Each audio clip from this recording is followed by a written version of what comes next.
Depressão infantil. Parece estranho a gente falar sobre depressão em um universo que deveria ser de leveza e brincadeira como o da infância. Mas a depressão infantil é um fato e a gente precisa conhecer melhor sobre isso. Fica comigo até o final que você vai entender os sinais de alerta da depressão infantil e fatores de risco e proteção para que a gente reduza a probabilidade de que essa situação aconteça.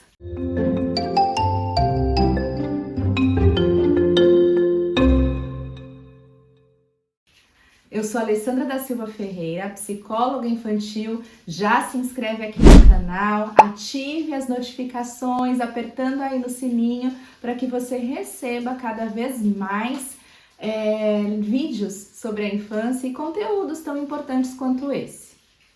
Pois bem, a depressão infantil ela é uma realidade e é uma situação que é diferente de tristeza. A tristeza até faz parte, mas quando a gente fala de criança, a gente acaba vendo muito mais a irritabilidade e a agressividade do que a tristeza. Mas veja bem, é um sintoma. A depressão infantil, para ser diagnosticada, ela precisa de um conjunto de sintomas acontecendo ali com uma certa recorrência, para que você receba o diagnóstico ou não. Primeira coisa, gente, é que a tristeza ela existe, ela é um sentimento que faz parte da vida humana, que muitas vezes a gente quer arrancar com a mão, a gente tem dificuldade de lidar com ela, mas ela acontece principalmente na vida dos nossos filhos, né? Quando, por exemplo, um passeio que a criança queria muito participar e não teve por conta de uma chuva, quando a criança ouve um não e diz que ficou triste porque ela ainda não sabe muito lidar com o não. Então, existem situações específicas que faz com que a criança fique triste e a gente pode até comentar e fazer um vídeo inteiro só para falar sobre esse sentimento que nos dói tanto, que é a tristeza. Já comenta aqui se você quer um vídeo sobre isso e como lidar com isso. Mas vamos voltar para o nosso assunto, senão a gente sai muito, né? Isso é diferente da depressão infantil. A depressão, ela tem um conjunto de sinais de alerta que a gente tem que ficar atento se está acontecendo ali com frequência, repetidas vezes, né, por semanas, com uma certa recorrência. Então vamos aos sinais de alerta primeiro. Primeira coisa é que na criança a gente acaba observando isso acontecer de uma forma mais no âmbito físico. Então as crianças reclamam muito de dor de cabeça constante e não tem nada ali fisiológico acontecendo, um resfriado, qualquer coisa do tipo, ou a dor de cabeça ou dor de estômago, e você logo percebe, né? Foi para a escola, vai ter uma prova, alguma coisa. Pode estar relacionado com ansiedade, mas quando acontece frequente, não tem uma ligação assim, é dia de prova, é dia de algo ali que deixa ansiosa e aquela dor de estômago acontece e também não tem nenhum fundo fisiológico para que ela esteja ali. Então a gente tem que ficar atento aos sintomas físicos. Junto com isso, nós temos também a falta de apetite, que pode acontecer, né? A criança vai deixando de comer, não tem fome, então a falta de apetite também é um fator junto com isso. E a gente tem as questões emocionais. Então, por exemplo, aquela criança que adorava fazer determinada atividade, determinadas brincadeiras e vai perdendo o interesse. Então, a perda de interesse por atividades que antes gostava muito e agora não gosta mais, vai deixando de fazer algumas brincadeiras. Nas brincadeiras, a gente percebe com frequência e recorrência, junto com esses outros sintomas, brincadeiras mais agressivas, né? Que demonstram ali a sua irritabilidade. Tristeza pode acontecer também, tristeza frequente. A própria irritabilidade, como eu disse lá atrás para vocês, que é até mais comum ter do que a tristeza. A criança fica muito irritada, muito agressiva. Então, junto com todos esses sintomas, é um fator que a gente tem que ficar de olho. pessimismo, pensamentos negativos com frequência, isolamento social, né? Prefere ficar sozinha, baixa autoestima, né? Aquela criança que não confia em si mesma e tá sempre falando que não é boa, que é ruim, que não consegue fazer determinada coisa e que você percebe que tem uma baixa autoestima ali. Aliás, nós temos um vídeo sobre autoestima aqui, né? Já acessa lá para você poder assistir como a gente pode fortalecer essa autoestima, porque vai entrar num fator de proteção também da criança para que evite uma situação como essa. Choro frequente, recorrente, sem motivo aparente, também é um outro fator.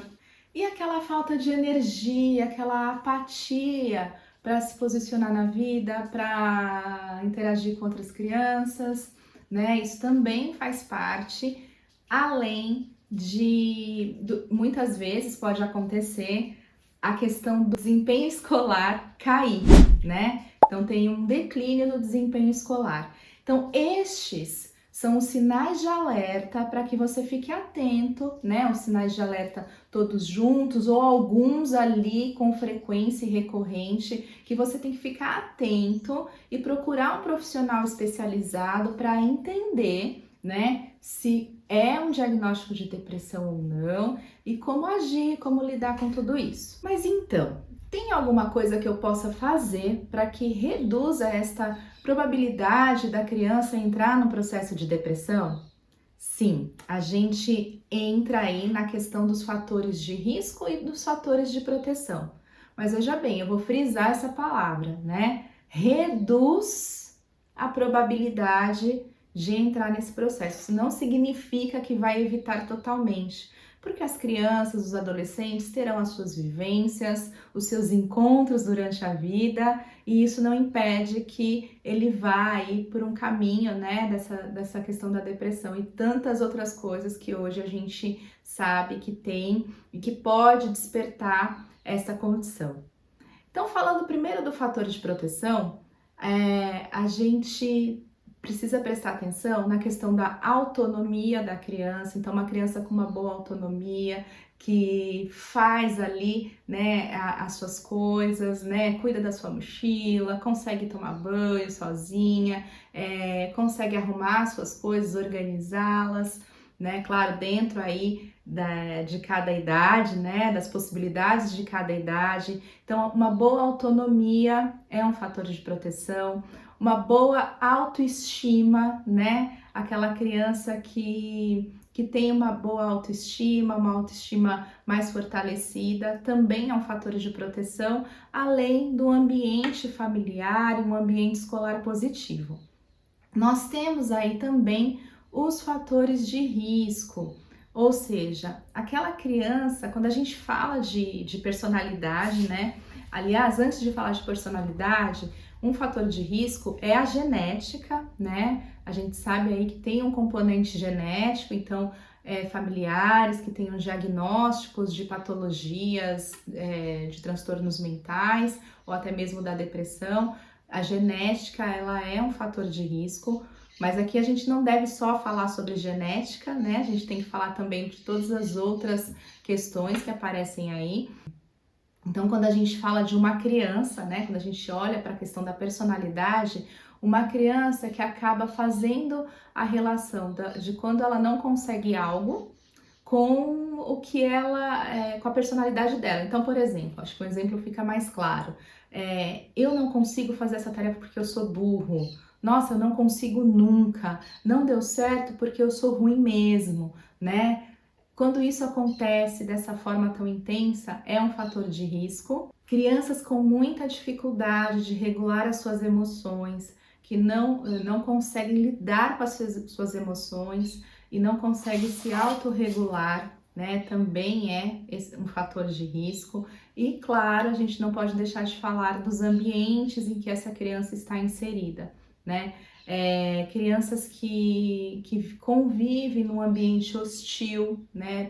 Um ambiente hostil familiar, por exemplo, onde tem muitas brigas, os pais não conseguem se socializar direito, ou então tem muita agressividade, ou seja, esse ambiente hostil é um grande fator de risco, ou um ambiente escolar hostil em que aquela criança não está conseguindo interagir com os amigos, ou está passando por processos de bullying recorrente, também faz com que a criança tenha essa predisposição, né, a desenvolver aí essa depressão.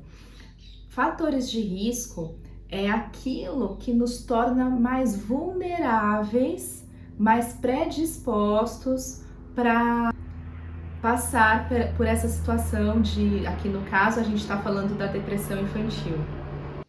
E temos também aquelas situações que acontecem, como por exemplo o divórcio dos pais.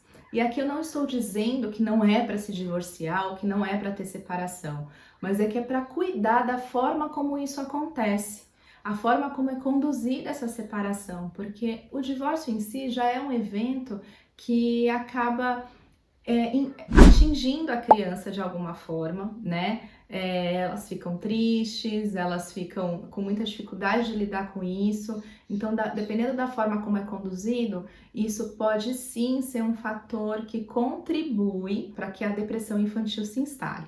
Então, gente, assim, tudo isso é um conjunto de coisas, né? Não é tão simples assim, mas é claro que eu trouxe todos esses aspectos, né, de alguma forma para ajudá-los a identificar, ajudá-los a cuidar, né, a tentar evitar de alguma forma que essa condição se instale, mas é claro que fica aqui uma coisa muito importante, que é procurar por um profissional de saúde mental, um psiquiatra, um psicólogo, para que cuide de tudo isso, para que entenda os sintomas, veja se há o diagnóstico ou não. Isso é primordial, né? Esse vídeo ele tem o intuito de despertar isso, né? De você, opa, e esse sinalzinho aqui, esse sinalzinho tá, esse sinal também, né? Tem esse conjunto de coisas acontecendo, deixa eu procurar um profissional da área para ajudar o meu filho, para ajudar a nossa família. Então é por isso que eu fiz o vídeo de hoje. Então eu espero que vocês tenham gostado. Já compartilha com quem você acha que precisa ouvir essas informações, né? Compartilha no grupo de WhatsApp, no grupo da família, para que essas informações tão importantes se espalhem e possa ajudar uma criança que esteja sofrendo. Então o vídeo de hoje foi esse. Um beijo e até semana que vem.